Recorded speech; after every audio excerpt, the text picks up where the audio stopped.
You'd be shocked how many women regret their husbands." That voice wasn't hers, but the one that answered was, "I don't regret him. I just wouldn't pick him again."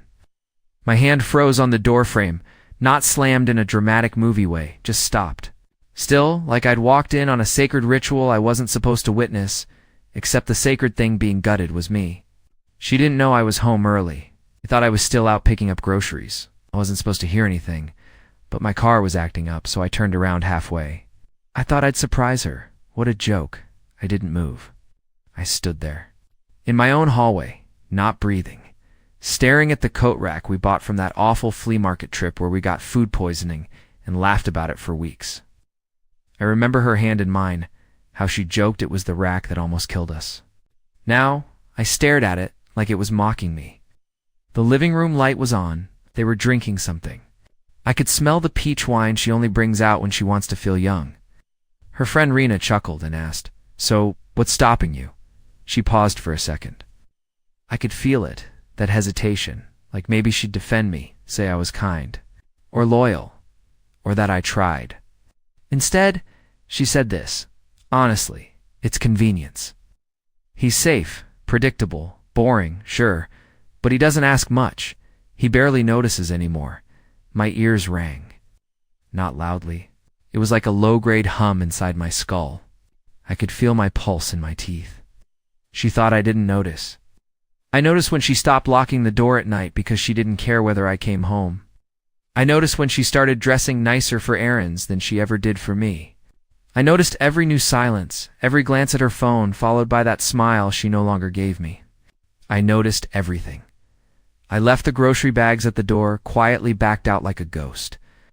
I didn't slam the door, didn't break a plate or flip a table like some dramatic fool. I didn't even cry until I was 4 blocks away with the windows down so the wind could carry the sound somewhere she'd never hear it. She said she wouldn't choose me again, so I didn't give her the chance, and the part that haunts me. She never even realized I was there. But I was, and now I'm gone. I didn't go far that night. There's something pathetic about sitting alone in your own car, parked 2 blocks from your own house, trying to convince yourself that maybe you misheard, that maybe you imagined it. But memory doesn't offer mercy when the voice is hers, and the words were carved too deep. The driver's seat, headlights off, engine cold, gripping the wheel like it could hold me together while my mind frayed. I could have confronted her, walked in, spilled the whole thing out like some teary monologue, asked her why, begged for honesty. But deep down, I already knew that what she'd said was the most honest thing I'd heard from her in months, maybe years, that realization. It's like drowning in slow motion.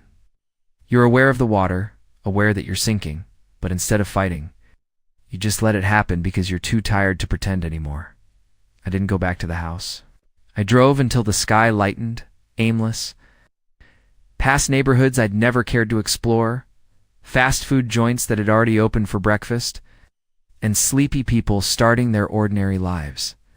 I ended up in the parking lot of a 24-hour laundromat. Across from an auto salvage yard, there was this older man inside, folding clothes, alone. I envied him for that, for being somewhere he was expected to be. Even if it was at 6 a.m., even if it was just to wash socks. By noon, I finally called my cousin Nate. We hadn't talked in almost a year, but he was the only person I knew who wouldn't ask too many questions. He lived 40 minutes away in a cabin behind his mechanic shop. It wasn't glamorous, but it had walls and a couch, and I needed both. When I walked into Nate's kitchen, he looked at me like I'd come back from war. "Dude," he said, "you look like death backed over you twice." I didn't respond, just dropped my bag, sat at his old oak table, and stared at a bowl of dried fruit like it held some kind of cosmic answer. After a while, I muttered, "She doesn't see me anymore." Not really. I was standing right there, and I still wasn't in the room. That's what stuck with me, not the words themselves, but how invisible I must have become for her to say them while I was within reach. Nate didn't offer a speech, just made coffee, slid a mug toward me, and said, "You staying a few days?" I nodded. He nodded back. That night, after he went to bed, I sat alone on his porch, phone in hand, screen glowing with an unanswered text from Maureen. Just one word. Where? I didn't reply. She didn't say, "Come home." Didn't ask, "Are you okay?" Just that single, selfish question. Where? As if she were more worried about location than devastation. I turned the phone off and looked up at the stars. They didn't care either, but at least they were honest about it. That was the moment I decided I wasn't going back. Not tomorrow, not ever. Because if she wouldn't choose me again, then maybe, just maybe, I'd start learning how to choose myself. The first morning at Nate's passed like a memory I didn't quite recognize. I woke up to the sound of gravel crunching under tires and the distant hum of country radio from his garage. The cabin smelled like coffee and motor oil. There was no Morin humming in the bathroom, no scent of her shampoo clinging to the air, no half-drunk mug of tea forgotten on the counter. It's just the clink of tools and the occasional cursing of a man trying to fix someone else's rusted problem. For a while, I sat on that porch with a blanket over my shoulders like some shell of a person, watching birds fight over a crust of bread Nate had tossed in the yard. Every time my phone buzzed, I flinched. I didn't look right away. It was like part of me. Hoped if I didn't see her name, it wouldn't hurt. But it was always her, Maureen, over and over again. Short messages. "Please talk to me. Where are you? This isn't fair. We need to talk. I'm scared." That last one got to me. Scared of what? Losing me, or losing the comfort of having someone she could ignore without consequences? I still didn't respond. Around mid-afternoon, Nate came in with grease on his hands and tossed me a rag. "Come on," he said. "You're going to help me pull a transmission? Might remind you you're still alive?" I wanted to refuse, but there was something grounding about lifting something heavy that had nothing to do with emotion. So I went. We spent the next 4 hours under a car that hadn't moved since Clinton was president. Our hands covered in black sludge, our knuckles scraped raw, and for a moment I forgot. I wasn't thinking about her, or what she said, or how small I'd started to feel. In my own marriage, I was just a man under a machine, fighting rusted bolts in time. When we finally got the thing out, Nate sat back on his heels, wiped his forehead with his sleeve, and said, "So, you going to tell me what happened?" I didn't answer right away. I wasn't ready to say it out loud. Instead, I asked, "You ever feel like you're just filler in someone else's life? It's like a background character in their movie?" Nate stared at me for a moment, then nodded slowly. "Yeah, once." But I left before the credits rolled. Later that evening, I sat alone again, with my phone glowing in the dark. She had sent a longer message, finally, one that said more than one word. "I don't know what you think you heard, but it's not what it sounded like. I was just venting. I didn't mean it. Please come home." Not what it sounded like. I could still hear her voice in my skull, perfectly clear. I'd never choose him again. That's not something you say by accident. That's not something you say unless you mean it, or unless you've said it in your head 100 times, and this was just the first time it slipped out. But what rattled me the most was the part she hadn't said. There was no apology, no explanation. Just panic, like a child caught stealing who wasn't sorry about the theft, only sorry about being seen. That's when I started thinking about the pattern, the locked phone, sudden change in how she dressed when she went out, the smile she gave her screen when she thought I wasn't looking, the shift in her sleep schedule, the way she stopped, asking me about my day and started giving short, distracted nods while scrolling. I'd ignored all of it because I didn't want to be the jealous husband. I didn't want to pry or accuse or confront, but now I had to know. I sent a message. To my old friend Glenn. He used to work in IT for a private firm that handled security for divorce attorneys. We hadn't spoken in years, but I knew if anyone could help dig, it was him. "All I need," I typed, "is to know if I was really that invisible, or if she just wanted me to be." I didn't sleep that night either, but this time, it wasn't grief-keeping. Me awake. It was suspicion, and the weight of a question that had no safe answer. I've heard people say that when betrayal finally surfaces. It's not one big explosion.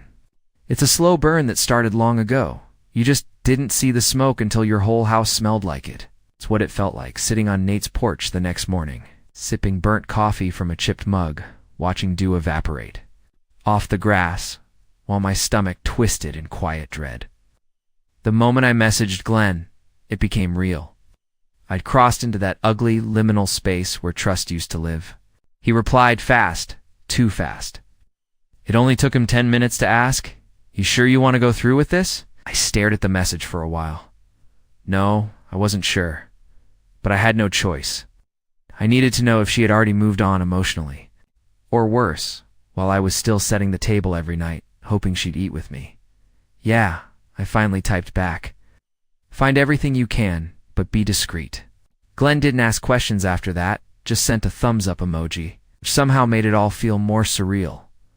That afternoon, Maureen called me. Not texted, called. My thumb hovered over the screen, heart pounding in my chest like it wanted out. I let it ring. I don't know why. Maybe because I didn't want to hear the voice that said I wasn't worth choosing. Maybe because I didn't trust myself to speak calmly. Maybe because hearing her might have made me weak. She left a voicemail. I waited an hour before I had the stomach to press play. Elwood, I don't know where you are, and I don't know what you think you heard, but this silence is killing me. I miss you. I miss our stupid breakfast routines and your dumb stories about birds in the backyard. I miss your socks always being on the wrong feet and how you leave paint on the light switches. Just call me back, please. It sounded real desperate. Her voice cracked halfway through, and for a split second, damn me, I wanted to believe her. But then I remembered something that nearly made me drop the phone. We hadn't had breakfast together in over 6 months. I'd eat alone. She'd say she wasn't hungry. Then I'd hear the Uber notification minutes later, and she'd be off to meet a client. So which memory was she clinging to? One from the past, or one she was trying to recreate to control the present? That night, Glenn messaged again. Hey, I'm sending you a file. You might want to sit down before you open it. I was already sitting on Nate's floor, actually. I'd spilled a box of old records and was too tired to pick them up. The screen lit up with a .zip folder labeled private_lewd. My throat dried. The first thing I saw was an email string between Maureen and someone named Wesley J. It started off, innocent months back, he was her former grad school professor. They'd reconnected by accident on LinkedIn, and just like that, it became late-night replies, jokes, flirtation. Then it got bolder. One message from Maureen, dated just a few weeks ago, said, I feel more alive talking to you for 10 minutes than I do being in the same house as Elwood all weekend. I stopped reading. I couldn't. Right. I stared at my own name on her screen, not as a husband, not even as a person, just an obstacle. I kept going. There were call logs, a couple of photos. Not explicit, thankfully, but personal, private. His hand on her knee in a park I didn't recognize, her face tucked into his neck, smiling. With a kind of ease I hadn't seen in years. She hadn't just thought about leaving me. She had already started. When I finally looked up, the cabin was dark. Nate had gone to bed. The wind outside had picked up, and it rattled the porch screen like something was trying to claw its way in. I felt hollow. Not angry. Not even betrayed. Just erased. That's the part no one tells you about betrayal. It's not always loud. Sometimes it's quiet and surgical. Sometimes it's done with such cold elegance that you wonder if they ever saw you as real in the first place. I left my phone on the table, went outside barefoot, and just stood in the dirt. For a while, I didn't know what came next, but I knew one thing for sure now. She didn't forget to choose me. She had chosen someone else. And I was finally ready to stop pretending I was still in the running. The day after I saw the emails, I didn't eat. I tried, made toast, even poured cereal, but nothing made it past my throat. I just sat there with the spoon in my hand, staring into the milk like it might reveal a different version of my life. One where she looked at me the way she used to. One where my name wasn't mentioned in whispers behind my back like a burden someone was too polite to drop. Nate didn't press me. He just kept moving around the house like he knew the storm had gotten inside and all he could do was give me space to survive it. That's the thing about Nate. He's not a talker. He's a fixer. But he knows when a thing's too broken to glue back. Together later that afternoon, stepped outside and sat in the driver's seat of my car for over 20 minutes before I turned the key. I didn't have a plan, but there was this ache in my chest that told me I had to go somewhere. Anywhere. Just not back to where I was. Not emotionally, not geographically. I started driving without any clear direction, the kind of driving you do when your soul is pacing. Eventually, I found myself in front of our old high school. Maureen and I met there, not in some movie scene kind of way. We weren't high school sweethearts. She was 2 grades ahead of me and never looked twice at the lanky kid who doodled in his notebooks and forgot his locker combination. But years later, we ran into each other at a friend's engagement party, and she remembered my name, said I still looked like someone who forgot things. We laughed. She asked if I wanted to get coffee sometime. I never expected that moment to matter. Didn't expect it to end up defining the next decade of my life. And now, here I was, parked on the same street, staring at the same brick walls, wondering how many other things I'd failed to notice. The lies hadn't started with Wesley. They started long before. Small things she never corrected. Moments where she chose silence instead of truth, detachment instead of honesty. Like the time she lied about being at her mother's place for the weekend, and I found out from her sister that their mom had been out of town. I'd let it slide. She said it was a misunderstanding. I believed her. That was years ago, but it hadn't been a misunderstanding. It had been practice. I checked my phone. Glenn had sent one last update. There's a hotel receipt, too. Last week, 2 nights, Midtown. Her name, his initials. No denying it. It wasn't even the hotel part that gutted me. It was the timing. Week. The same week she'd cried on the phone. The same week she'd left me that voicemail begging me to come home. She had been in a hotel with him while telling me she missed how I wore my socks backwards. I didn't throw my phone. I didn't scream, just stared at it. This tiny device that held all the versions of her she'd hidden from me. This screen that knew her better than I did. Should have gone back to Nate's, but instead, I drove back to the house. I know, I said I wouldn't. But there's something about betrayal that messes with your compass. I didn't go there to forgive her, or yell, or demand closure. I went there because part of me needed to see it. Not the affair, not her and him. I needed to see the space we built together now that I knew how hollow it had become. When I pulled into the driveway, her car was gone.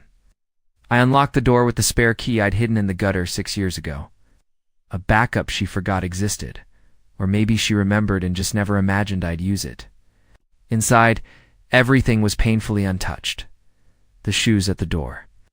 The scarf she never wore but insisted on hanging from the coat hook like a decoration, a candle half burned on the windowsill lavender. Always lavender. Walked through the house like it was a museum exhibit of someone else's life. Our wedding photo was still on the wall. I looked at it like a stranger.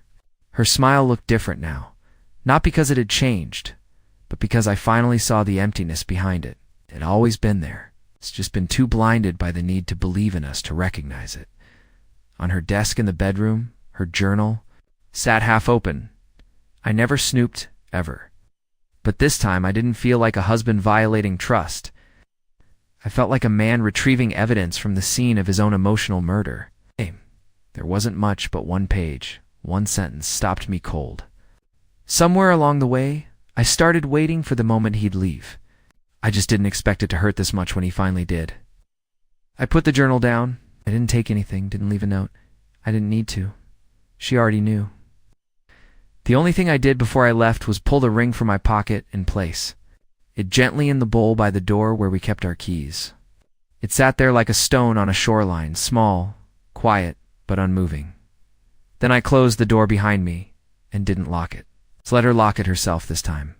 Let her decide what to protect, because I'm done protecting someone who chose a world. Without me in it, I didn't drive back to Nate's right away. I pulled out of the driveway slowly, half expecting to see her car turning the corner, headlights sweeping the curb, some movie-perfect moment where she'd catch me on the porch and weed. Both freeze. But the street was quiet, still, as if even the neighborhood had agreed we were finished. I drove aimlessly for hours after that, not out of confusion, because I wasn't ready to settle back into anyone else's home, not even Nate's.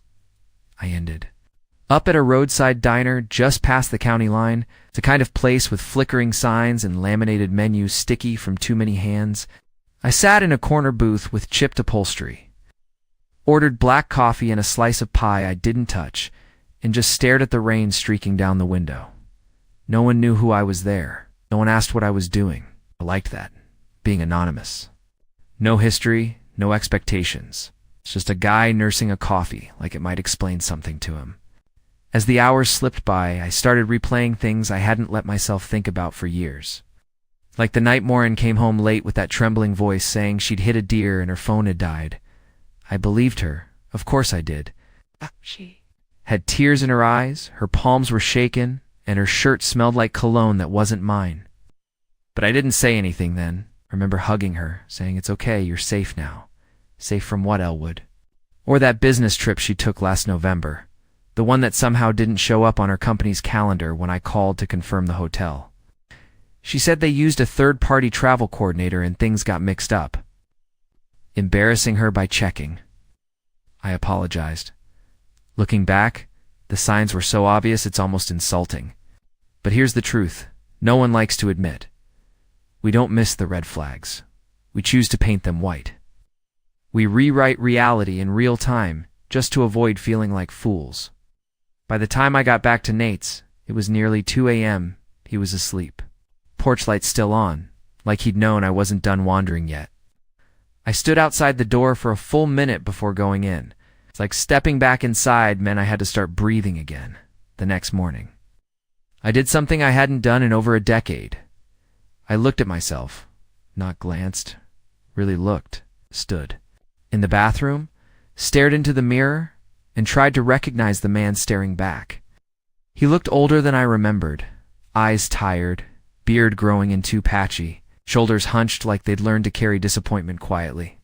But behind all that, there was still something there, something flickering. Like the pilot light hadn't gone out yet, so I made a decision. I went through my contacts and deleted her, not just her number, everything. Photos, old texts, birthday, reminders, all of it. Then I cleared out my email, created a new address, even removed my emergency contact info and replaced it with Nate's. It wasn't about being dramatic. It was about stripping the rot away before it spread further. But it didn't stop there. I booked a consultation with a therapist. I've never been that guy.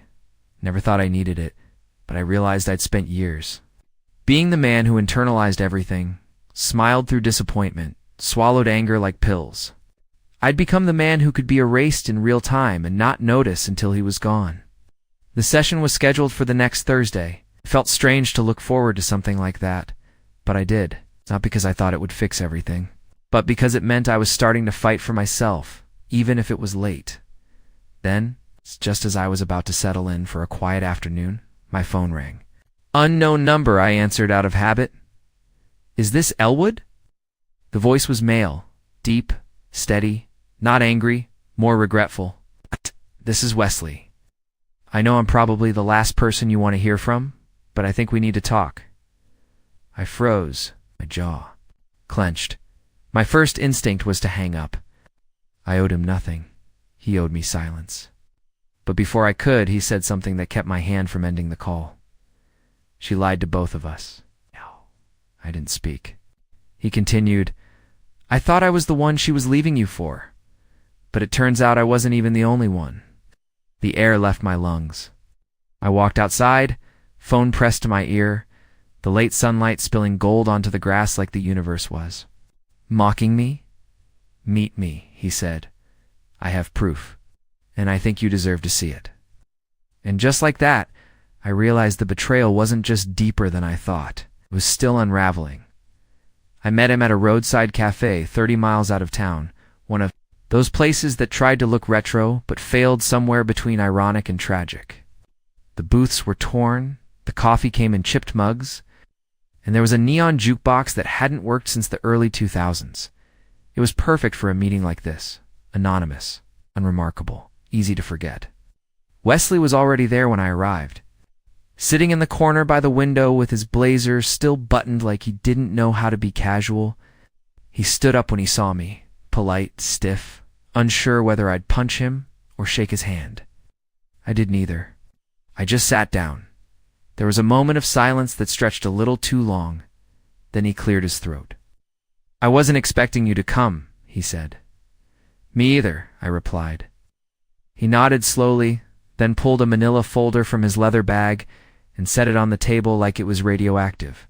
His hands were shaking slightly. That caught me off guard.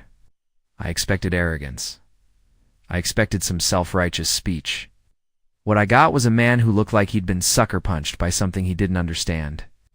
"She told me you two were over," he began. "That you were living separate lives, that it was just logistics keeping you under the same roof." She made it sound like the breakup had already happened. I said nothing. There was no point correcting him. He already knew that was a lie. "She said you were controlling," he continued, voice softer now, "that you never supported her art, that you belittled her." I believed it. Still, I said nothing. "I fell for her," he admitted, eyes down now. "God help me. I really thought she meant it when she said she was finally choosing herself, that I was part of her awakening." I let out a bitter laugh, the kind that tastes like metal in your mouth. "She told me I was invisible. Turns out I was more like scenery." He pushed the folder toward me. "There's more. Emails, screenshots, recordings. She wasn't just with me. Elwood, I wasn't special. I was just next." I hesitated, then opened it. Inside were printed screenshots from 3 different messaging apps. Different usernames, different men. Some names I recognized, mutual friends, acquaintances from community events. Others I didn't. One thread dated back to years. 2 years. In one, she wrote, "He's so easy to manipulate. It's sad." I say, "I'm tired and he leaves me alone for days, like training a dog." I didn't flinch. Wesley leaned back, watched my reaction like he expected me to explode. But I didn't, because there was nothing left in me that could be shocked anymore. "She's good at it," he said quietly. "She made me think I was her escape. I thought I was. The one pulling her out of some terrible life. But when I confronted her about the others, she laughed. She said, 'Why do you care? You got what you wanted.' That hit differently." "She told you that?" I asked. He nodded. "That's when I knew she didn't care about me either. I wasn't her choice. I was just a placeholder." I closed the folder slowly, my fingers tight around the edge.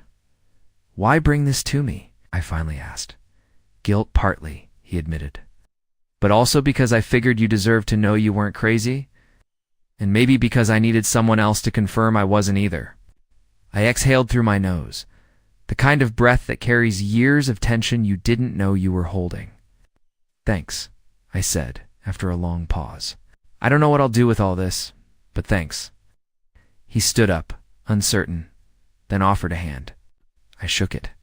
I didn't forgive him, but I acknowledged the moment. As he walked away, I stayed behind, folder still on the table. I opened it again, stared at those messages, those photos, those ugly, sharp little truths she left all over the internet. Like breadcrumbs for destruction. And here's what stunned me the most. I wasn't angry, wasn't heartbroken. I felt relief. I wasn't crazy. She really was that person. And for the first time since the moment I heard her say she'd never choose me again, I felt something else, something fragile but unmistakable. I felt free, and that terrified me, because now I had to ask myself, if I'd been living a lie for years, then who the hell am I without her? A week passed after the meeting with Wesley. 7 days of stillness, reflection, and the kind of quiet only possible when your world has already crumbled and you're no longer afraid of the wreckage. I stayed at Nate's, mostly silent. He didn't push, didn't hover, just slid me mugs of coffee and left the porch light on every night. I think he knew I was changing, even if I couldn't see it yet. I didn't open the folder again. I didn't need to. The damage was done, but so was the wondering. That was the real gift Wesley gave me. Not the evidence, but the clarity. The knowing. The hard, merciless truth that stripped away every excuse I'd ever made for her. I wasn't invisible. She just never wanted to look, and that wasn't my burden to carry anymore. On the 8th day, I got in my car, drove 2 hours north and booked a small Airbnb in a lakeside town we'd passed through once years ago, but never stopped in. I remembered thinking back then that it looked peaceful. We didn't have time to stay. She had somewhere to be, someone to impress. Always another plan. This time, I stayed. I hiked alone, sat on a dock until sunset, ate meals slowly without anyone, talking over me or checking their phone mid-sentence. I slept more deeply than I had in years. No tension in my shoulders, no racing thoughts in the dark. And one morning, just after sunrise, I stood at the edge of the lake and let it hit me. I hadn't failed. I had loved fully, stupidly, honestly. That was never weakness. That was who I was and still am. She was the one who couldn't meet me there. I whispered it out loud just to hear it outside my own head. It wasn't me, it wasn't. I spent so long blaming myself, wondering what I did wrong, what I could have done better. But that was the old script, the one she wrote, and I kept reciting. The morning I left the lake town, I turned my phone back on. There were new messages from Maureen, mostly short panic bursts. "Where are you? I think we need to talk. Please say something." The last one, 2 days ago, just said, "I'm sorry." I deleted them without reading the rest. I didn't need closure from her. I'd built my own. By the time I got back to Nate's, he was on the porch with 2 cold beers and a smirk. "You look better," he said, handing me one. Replied, "You done with her?" I didn't even hesitate. Yeah, and more than that, I'm done with the version of me who thought her love was the prize. Nate raised his bottle. To that guy, may he stay gone. We clinked bottles. It's no dramatic music, no tears. It's just 2 men in the fading sun, knowing life doesn't reset, it just continues. And sometimes, continuing is the bravest thing you can do. I'm rebuilding now, piece by piece. My own place, my own pace. I even picked up painting again. Turns out the hands I used to make furniture with are just as steady with color. It's nothing special yet, but it's mine, and that's enough. I don't know what comes next. Love, maybe. Maybe not. I'm not looking for it. I'm looking for peace, for authenticity, for mornings that don't start with doubt. And you know what? For the first time in a long time, maybe ever, I think I'll find it, 'cause I'm not waiting to